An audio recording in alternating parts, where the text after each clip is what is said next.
सभी विद्यार्थियों को मेरा वंदे मातरम। मैं विकास श्रीवास्तव विक्रमादित्य आईएएस गोरखपुर के यूट्यूब चैनल पर आपका स्वागत करता हूं। प्यारे विद्यार्थियों, आज सिविल सेवा प्रिपरेशन के तहत हम लोग पॉलिटी का लेक्चर लेकर हम उपस्थित हुए हैं और उसके मैंने आपको पहले ये बताया कि अपने इस यूट्यूब लेक्चर के तहत, ऑनलाइन क्लासेस लेक्चर के तहत मैं उन विषयों को उठाता हूं जहां ध्यान लोगों का कम पड़ता है या कभी कभी इनके बारे में स्रोतों की कमी हो जाती है। देखिए, एक बात हमेशा याद रखिए, अभी हिंदी माध्यम का रिजल्ट आया और हिंदी माध्यम के रिजल्ट के तहत लोगों के मन में विवाद बहुत पैदा हो गया और मैं देख रहा हूं कि हिंदी माध्यम के बहुत सारे लड़के जो हैं वो डोमिनेट हो गए, वो डिमोरलाइज हो गए और उसका एक बहुत बड़ा कारण यह है कि उन्हें अब ये लगने लगा कि हिंदी माध्यम से परीक्षा निकाली ही नहीं जा सकती। ये टोटल गलत है, अक्षरशः गलत है। अब आप लोग इसके जवाब में ये कह सकते हैं कि सर ऐसा है कि जब रिजल्ट नहीं आ रहा तो आशा क्या किया जाए, ऐसा लग रहा तो सही बात है, लेकिन ऐसा सही नहीं है। ऐसा तब तक सही नहीं है जब तक हमें यह ना पता चले कि प्री के परीक्षा में कितने हिंदी माध्यम के लड़के बैठ रहे हैं, कितने पास हो रहे हैं, मेंस की परीक्षा में कितने बच्चे बैठ रहे हैं, कितने पास हो रहे हैं। जब ये दोनों पता चल जाएगा और ये पता चलेगा कि अंतिम रूप से कितने सफल हुए, तभी आप निकाल पाएंगे कि अंतिम रूप से क्यों इतने कम सफल हुए। दूसरी बात, मैं अपने लेक्चर्स में बार बार कहता हूं कि अब हिंदी माध्यम के परीक्षार्थियों को इंग्लिश माध्यम के परीक्षार्थियों से अतिरिक्त मेहनत करना पड़ेगा। केवल कुछ किताबों को पढ़कर लकीर का फकीर बनने की आवश्यकता नहीं है। मैंने बहुत सारे आईएएस टॉपर्स के इंटरव्यू को पढ़ा है, वो गिने चुने 2-4 किताबों का नाम बताते हैं और अन्य बच्चे भी प्रेरित होते कि ये चीज पढ़े, यही मैं पढ़ूं, वो पास हो गए, हम फेल हो गए।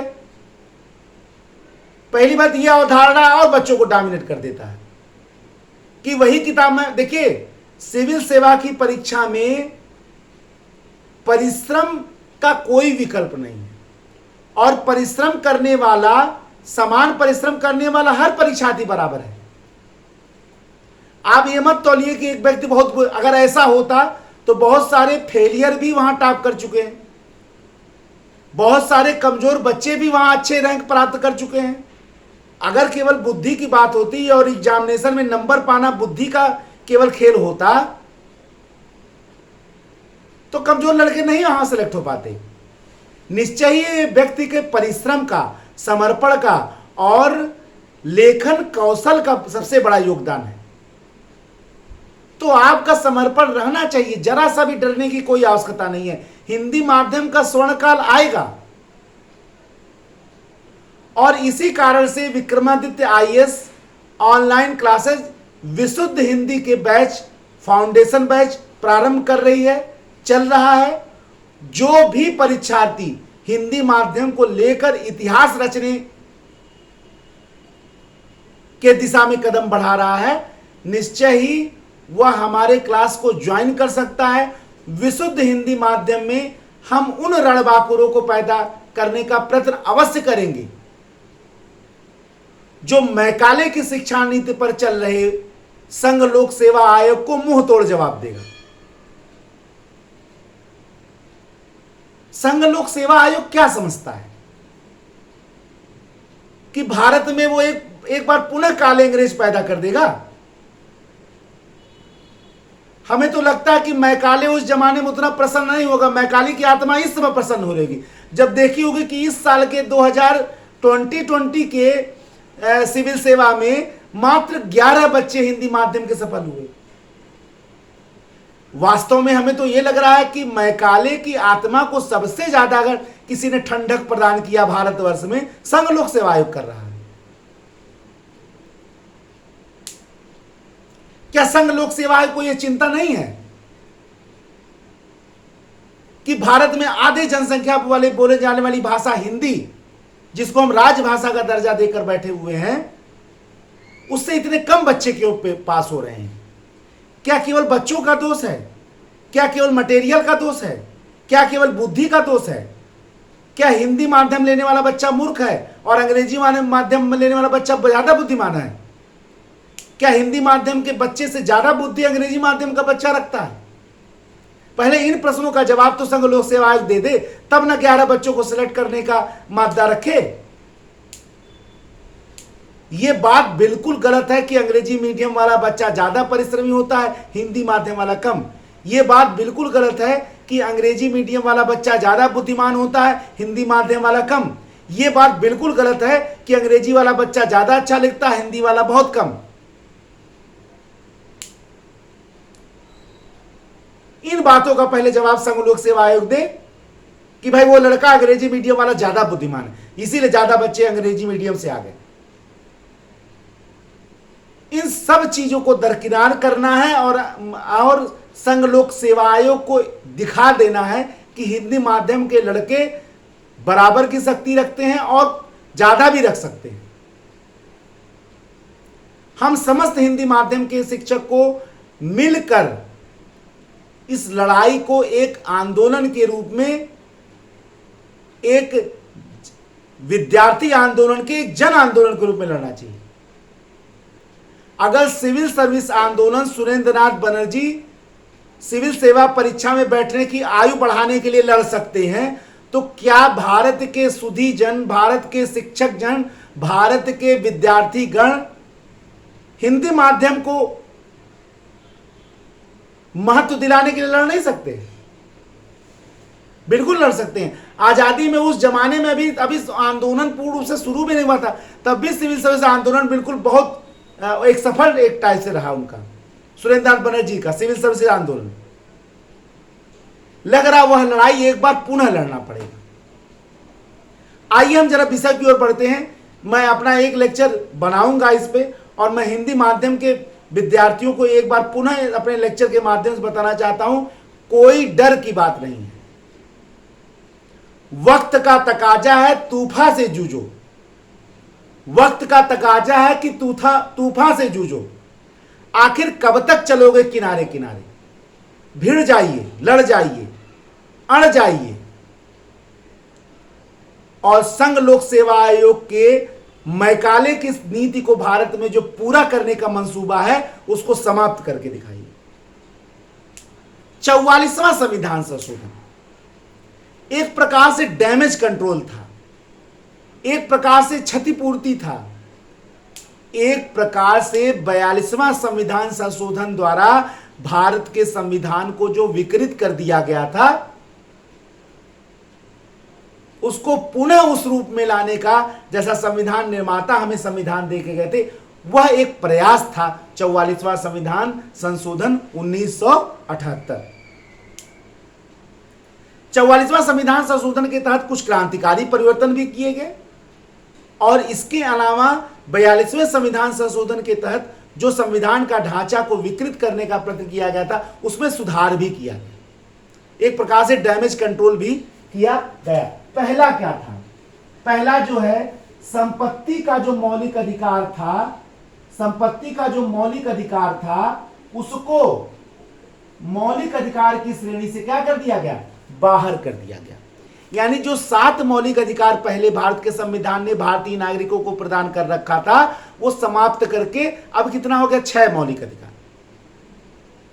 संपत्ति का मौलिक अधिकार हटा दिया गया 44वें संविधान संशोधन के माध्यम से और एक नया अनुच्छेद जोड़ा गया 300 क के तहत संपत्ति के मौलिक अधिकार को कानूनी अधिकार बना दिया गया।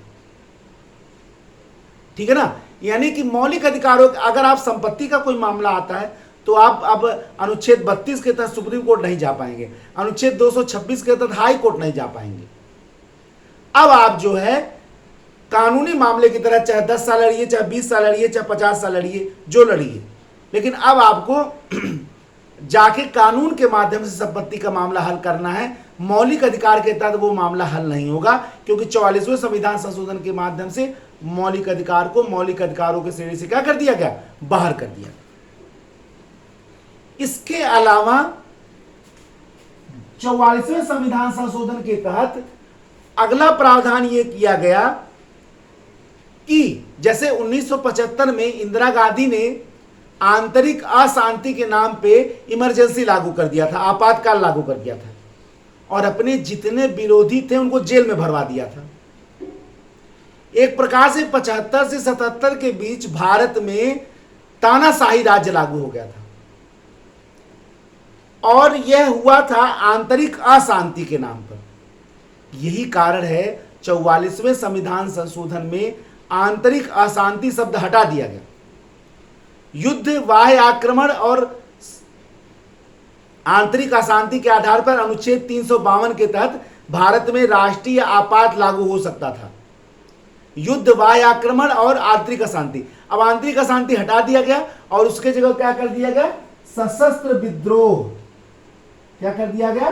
सशस्त्र विद्रोह। यानी अगर युद्ध हो, बाह्य आक्रमण हो या सशस्त्र विद्रोह हो, तभी अब जो है अनुच्छेद 352 लागू किया जा सकता है, यानी भारत में राष्ट्रीय आपात लागू किया जा सकता। यानी आंतरिक अशांति शब्द हटा दिया गया 44वें संविधान संशोधन से, और उसके जगह एक नया शब्द ला दिया गया, सशस्त्र विद्रोह। बहुत आराम से आप इन चीजों को समझिए। मेरे अनुसार से आप चाहे प्रीलिमिनरी परीक्षा हो चाहे मेंस की परीक्षा हो, 44वां संविधान संशोधन दोनों के लिए अतिशय महत्वपूर्ण है। अगर मेंस में आएगा, आप इन चीजों को सुन लीजिए, बार बार इसको सुनिए, याद हो जाएगा, आप सीधे जाकर लिख के चले आइए।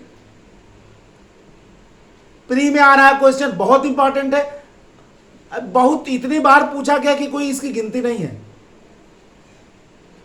अब होता क्या कि हम संगठित तैयारी करते नहीं, इसीलिए मैंने इसको एक कलेक्टिव रूप में यहां बताया ताकि आप आसानी से इसको पढ़ लें। आप 10 जगह पढ़ते कि 44वां से ये हुआ, फिर वहां पढ़ते 44वां से हुआ, उसको मैं एक जगह ला दिया। मैंने बार बार बताया कि आपके सफलता के माध्यम, खासकर हिंदी माध्यम, हालांकि सबके लिए सब सुन सकते हैं, कॉन्सेप्ट तो कोई बना सकता है, चाहे हिंदी चाहे अंग्रेजी हो। किसी विद्यार्थी से हमारा कोई दुश्मनी नहीं है, हमारी लड़ाई आयोग की मानसिकता से। अंग्रेजी मीडियम का ऐसा नहीं कि अंग्रेजी मीडियम का बच्चा हमारे लिए कोई अछूत हो गया, ऐसा तो कल्पना भी नहीं किया जा सकता है। हमारे लिए दोनों बराबर है। हमें उस मानसिकता से लड़ना है जो भारत में अंग्रेजी नहीं लगा रहा है, अंग्रेजियत ला रहा है। भारत में अंग्रेजियत लाने का प्रयत्न हो रहा है, अंग्रेजी का नहीं। हमें अंग्रेजी से घृणा नहीं करना, लेकिन अंग्रेजियत से तो घृणा करना है। हमारे लिए अंग्रेजी तो क्या है? भाषा है। भाषा को हम दंड क्यों देंगे? अंग्रेजियत को हम नहीं आने देंगे कि भैया अंग्रेजी लो तब बस सिविल सेवा हम पास करोगे, ये तो नहीं आने देंगे। वैसे ज्ञान की अभिव्यक्ति के लिए मुझे लगता है कि अंग्रेजी से ज्यादा हिंदी सही है, और मेरे हिसाब से दोनों सही है। किसी में आप व्याख्या कर लीजिए, लेकिन आप ये क्यों बता रहे हो कि अंग्रेजी में ज्यादा अच्छा व्याख्या होता है, हिंदी में कम होता है? ये कौन बताने वाले आप हैं भाई? स्वयंभू है भारत के। अच्छा एक भी बताओ, राज्य लोक सेवा आयोग की भी स्थिति सब खराब है, केवल संघ लोक सेवा आयोग की मत मानिए।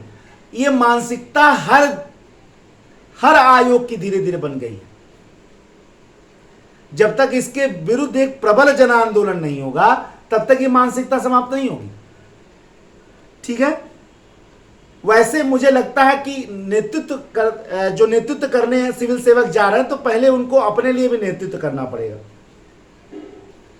इसके अलावा 42वें संविधान सशस्त्र विद्रोह तो ला दिया गया 44वें से।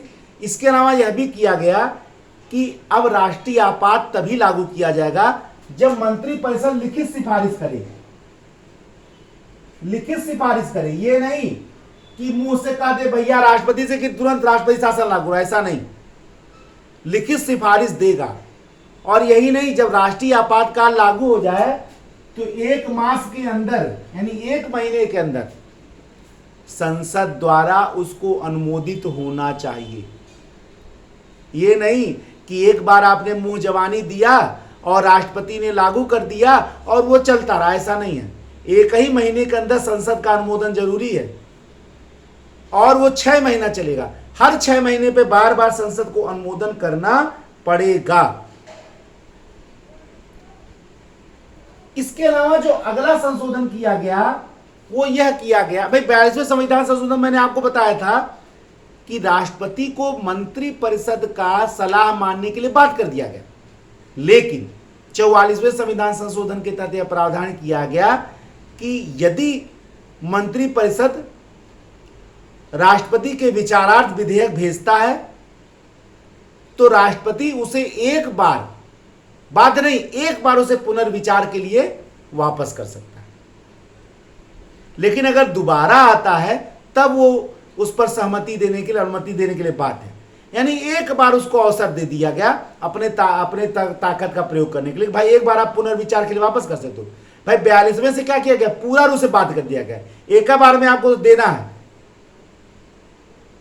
लेकिन 44वें में यह कहा गया कि एक बार आप पुनर्विचार के लिए वापस कर सकते हैं, लेकिन अगर दोबारा आ जाता है तो आप अनुमति देने के लिए, सहमति देने के लिए बाध्य हैं।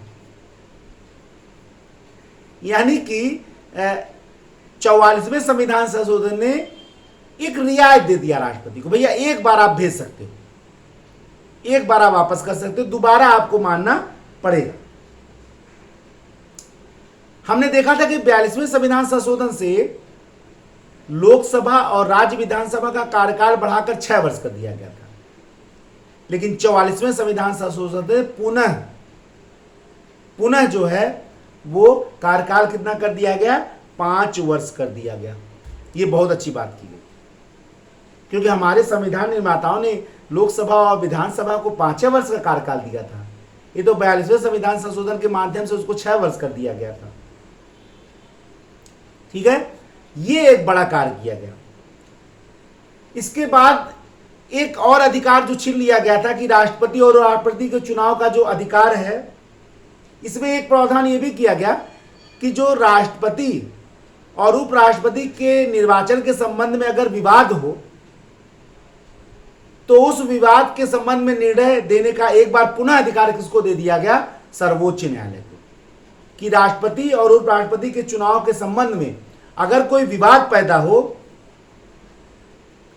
तो उस विवाद को हल करने का जो अधिकार है वो सर्वोच्च न्यायालय को पुनः वापस कर दिया गया, जो किसी समय छीन लिया गया था। यह भी एक बहुत बड़ी बात थी कि सर्वोच्च न्यायालय की शक्ति को अनुच्छेद 226 में जो संशोधन कर दिया गया था उसको भी हर के उच्च न्यायालय का अधिकार वापस किया गया। मैंने बताया आपको कि कुछ नए विधान तो लाए गए 44वें से, डैमेज कंट्रोल कुछ ज्यादा किया गया, क्षतिपूर्ति ज्यादा किया गया। जो 42वें संविधान संशोधन के माध्यम से जो संविधान में डैमेज किया गया था, उस डैमेज कंट्रोल जो किया गया वो 44वें संविधान। हालांकि कुछ नई चीज लाए, जो मैंने आपको बताया कि मौलिक अधिकारों के श्रेणी से संपत्ति के मौलिक अधिकार को हटा दिया गया, ऐसा नहीं है, कुछ नई चीजें भी लाई गई। तो इस प्रकार से हमने देखा कि संपत्ति के मौलिक अधिकार को हटा दिया गया। आपातकाल लागू करने के लिए मंत्रिपरिषद लिखित सिफारिश दे और 1 वर्ष में संसद द्वारा उसका अनुमोदन हो जाए। सशस्त्र विद्रोह के आधार पर यह आपातकाल लागू होगा, आंतरिक अशांति को हटा दिया गया। इसके अलावा पुनर्विचार के लिए एक बार वापस कर सकता है राष्ट्रपति, दोबारा मंत्रिपरिषद का सलाह मानने के लिए बाद है। कार्यकाल 6 वर्ष से घटाकर 5 वर्ष कर दिया गया। राष्ट्रपति उपराष्ट्रपति के चुनाव के संबंध में निर्णय का पुनः अधिकार सर्वोच्च न्यायालय को दिया गया। अनुच्छेद 226 को संशोधित करके पुनः उच्च न्यायालय के अधिकार को वापस किया गया। ये तमाम संशोधन किए गए 44वें संविधान संशोधन के माध्यम से। यही कारण है कि भारत के इतिहास में 42वें के साथ साथ 44वें संविधान संशोधन का भी बड़ा महत्व है। और यही कारण है कि मैंने इस पे एक अलग वीडियो बनाया ताकि आप कलेक्टिव, सामूहिक रूप से सारे चीजों को एक जगह जान जाएं कि क्या हुआ। जो आप यत्र तत्र पढ़ते कि इसके द्वारा ये हुआ था 44वें द्वारा, वो आप एक जगह पढ़। ठीक है, ये हमारी कोशिश कहां तक सफल हुई ये आप कमेंट के माध्यम से जरूर बताइएगा। ठीक है, एक नए वीडियो में मैं फिर आपके समक्ष उपस्थित होऊंगा। तब तक के लिए जय हिंद, जय भारत, वंदे मातरम, धन्यवाद।